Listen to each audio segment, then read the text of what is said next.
bonjour à tous, on se retrouve pour le pronostic du quintet de ce samedi. Nous serons le 19 mars et on prendra la direction de Saint-Cloud pour un quintet en Réunion 1, course 3. C'est le prix Teddy, c'est un handicap, première épreuve de petite classe 2 pour des chevaux âgés de 4 ans et plus. Il y aura 1400 mètres à parcourir et ils seront 16 au départ de son handicap avec des chevaux que l'on connaît très bien dans un terrain qui sera probablement souple, mais sans plus, je pense. Je vais tout de suite et rapidement vous donner mes 8 préférés. J'ai retenu en tête le 2, Masterboy, le pensionnaire d'Anastasia Vatel, la monte de Grégory Benoît. Il a tiré le 13 derrière les stades de départ. C'est un cheval qui s'est vite révélé dans les handicaps en fin de saison dernière. D'ailleurs, sur cette piste de Saint-Cloud, en obtenant 2 accessites d'honneur. Pour sa rentrée, semi-rentrée en tout cas, dans un quintet à Cagnes-sur-Mer, c'était sur les 1500 mètres, dans un terrain collant, il s'est plutôt facilement imposé. Il a pris 3,5 kg sur l'échelle des valeurs, il passe en 39 de valeur, mais je pense qu'il y a encore de la marge, ce cheval. Certes, il n'a pas un numéro de corde enviable. Maintenant, je pense que justement, avec cette marge dont je pense qu'il possède, il a les atouts pour moi pour ici figurer sur la plus haute marche du podium.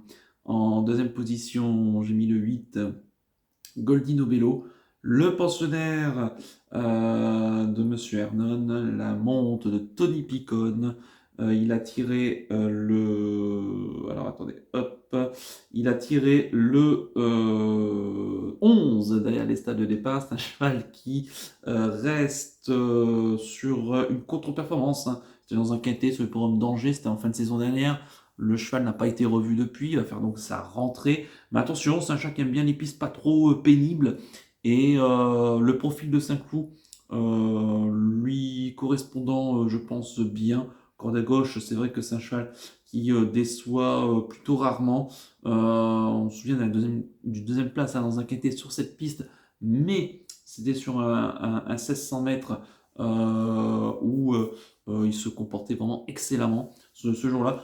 Je pense que c'est un cheval qui tourne autour du pot dans les gros handicaps, qui peut gagner un gros handicap de ce style. Maintenant, à voir avec la fameuse course de rentrée, mais je le pense suffisamment prêt, je l'espère en tout cas, pour figurer parmi la plus haute marche du podium. En troisième position, j'ai mis le 14, Laris, le pensionnaire de Damien Vatrigan, la monte de Yoritz Metzabal. Il a tiré le 5 derrière les stades de départ. C'est un 9 ans qui a connu d'anciennes gloires par le passé. C'est un cheval qui a été beaucoup vu dans le sud-ouest de la France. C'est rare qu'il se déplace en région parisienne ces derniers temps. Il faut remonter à plus d'1 an pour lui trouver une tentative en région parisienne. C'est un cheval qui va être, je pense, rapidement aux avant-postes. Il est bien engagé ici en 35 de valeur.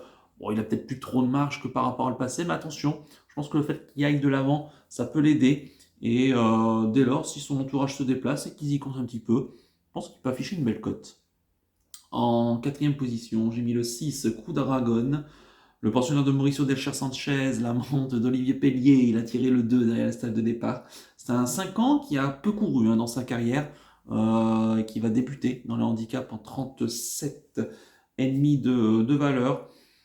Faut voir si ici ça les vaut. En tout cas, je pense qu'il est pas si mal placé finalement pour débuter dans les handicaps. C'est une maison assez sérieuse. Olivier Pellier qui va donc le monter. C'est un cheval qui à l'âge de 2 ans avait été vu dans des bonnes catégories, dans des bonnes listed.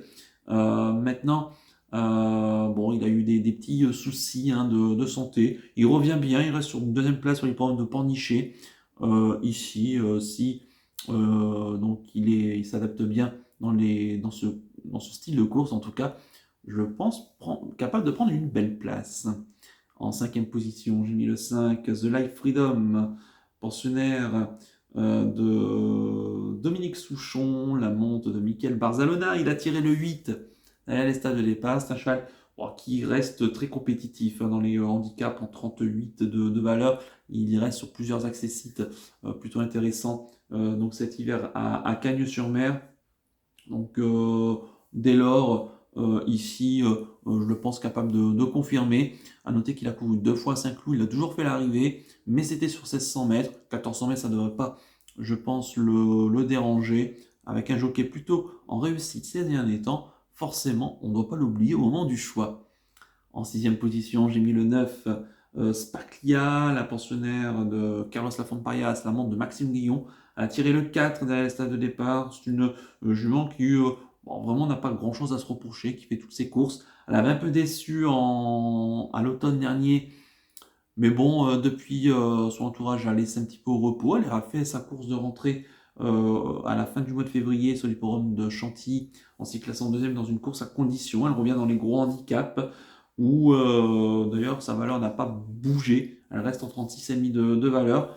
Mais bon, sur ses perfs de l'été dernier, hein, où elle luttait avec des juments notamment comme Al Hula, une pensionnaire de Frédillette qui a depuis gagné son handicap, je pense qu'elle est compétitive ici. Peut-être pas forcément pour la victoire, parce qu'il y a la fameuse deuxième course après une bonne entrée que je crains toujours. Maintenant, c'est une maison sérieuse et un jockey en forme, Maxime Guillon. Donc, je la retiendrai plutôt pour les places. En 7e position, j'ai mis le 11, Amera, pensionnaire de Gina Harari, qui est l'amante de Fabrice Véron. Elle a tiré le 6 derrière le stade de départ. C'est une 4 ans qui a déjà pas mal couru hein, dans sa carrière. Bon, qui avait alterné les courses à réclamer et les courses de handicap avec de la réussite. Alors, elle a souvent pris des petites places, notamment une 5e place cet hiver, début février, sur la PSF de Cagnes. Elle est prise ici en 36 de valeur. Bon, elle n'a pas de marge pour gagner, mais c'est une jument qui cause toujours des petites surprises en combinaison.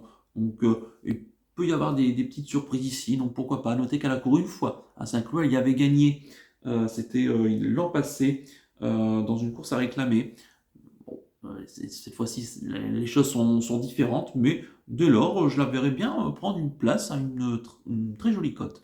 Et enfin, en 8e position, j'ai mis le 4, Oxalis, pensionnaire de Yonelare Alvarez, la monte de Vlakav Janacek. Il a tiré le 3 derrière la stade de départ. C'est un cheval qui a été vu beaucoup à réclamer hein, cet hiver. Donc, c'est un ancien pensionnaire de la famille Vertemer, qui est donc qui a changé d'entourage, qui a débuté dans le handicap dernièrement pour son nouvel entourage, 5e d'un quintet sur la PSF de Deauville, hein, de Cagnes-sur-Mer, pardon, le 23 février dernier, dans une course remportée par Bantes. Bon, là, pareil, le cheval n'a peut-être pas trop de marge, en 38 et demi de valeur, mais bon, il a les moyens, je pense, de garder une place au vu de sa dernière course. Quant à mon regret, ça sera le 7 Houghton, pensionnaire de Fabrice Vermeulen, la monte de Christophe Soumillon. Il a tiré le 12 derrière les stades de départ. C'est un cheval qui revient dans les grands handicaps après un succès sur la PSF de Vivo. Le cheval, voilà, à voir s'il vaut encore 37 de valeur ici. C'est un cheval qui alterne souvent le bon et le moins bon. Je l'aurais préféré le voir sur le 1600 mètres. Ici, 1400 mètres, j'ai peur qu'ils soient un petit peu pris de vitesse. Maintenant, c'est un entourage assez habile. Glissez-le quand même. Dans un champ réduit, je répète mon pronostic en chiffres, le 2, le 8, le 14, le 6, le 5, le 9, le 11 et le 4, avec le 7 en regret. Mon coup de cœur pour ce quintet, ça sera le 8, Goldino Bello, que j'aime bien, qui fait sa rentrée. Et si la piste est suffisamment bonne pour lui, je pense qu'il est vraiment capable d'emblée de jeu de lutter pour la victoire. Pourquoi pas donc. Et quant à mon conseil de jeu, je pense qu'on peut faire avec les 3 premiers de ma sélection, 2 sur 4 appuyés ici. Je suis assez confiant avec ces 3 chevaux-là. Je pense qu'ils sont capables donc, de rentrer dans la bonne combinaison. Voilà donc pour le conseil de jeu. On va terminer comme d'habitude par le penalty du jour, en attendant celui de ce vendredi donc avec Ingo dans la course du Quintet à Anguien. On va partir ce samedi 19 mars. Et bien écoutez, je reste à Saint-Cloud et je reste dans le Quintet avec le 2, Masterboy, que j'avais pris en penalty en fin de saison dernière dans un handicap à Saint-Cloud, terminé en deuxième de Jacoboy. Il y avait déjà une belle cote ce jour-là. Alors ici, il sera plus en vue, c'est vraiment l'un des favoris du Quintet, mais pour moi, il a beaucoup de marge. Ce cheval et sa dernière victoire, en tout cas, m'en dit long sur son potentiel ici, et je pense vraiment capable, même en 39 de valeur, donc de confirmer son récent succès dans un quintet à Cannes-sur-Mer, donc le 302 Masterboy en Réunion 1, course 3 sur l'hippodrome de Saint-Cloud. Voilà donc pour le penalty du jour. Il ne me reste plus qu'à vous remercier, qu'à vous souhaiter évidemment bonne chance pour les paris. Merci à tous pour votre fidélité. N'oubliez pas de liker et de vous abonner à la chaîne si ce n'est pas déjà fait par avance et je vous en remercie. Et je vous donne rendez-vous ce vendredi soir pour l'étude du quintet de dimanche. On sautera du côté d'Auteuil. Je vous souhaite une excellente fin de semaine, un bon début de week-end et surtout, prenez bien soin de vous. Ciao à tous.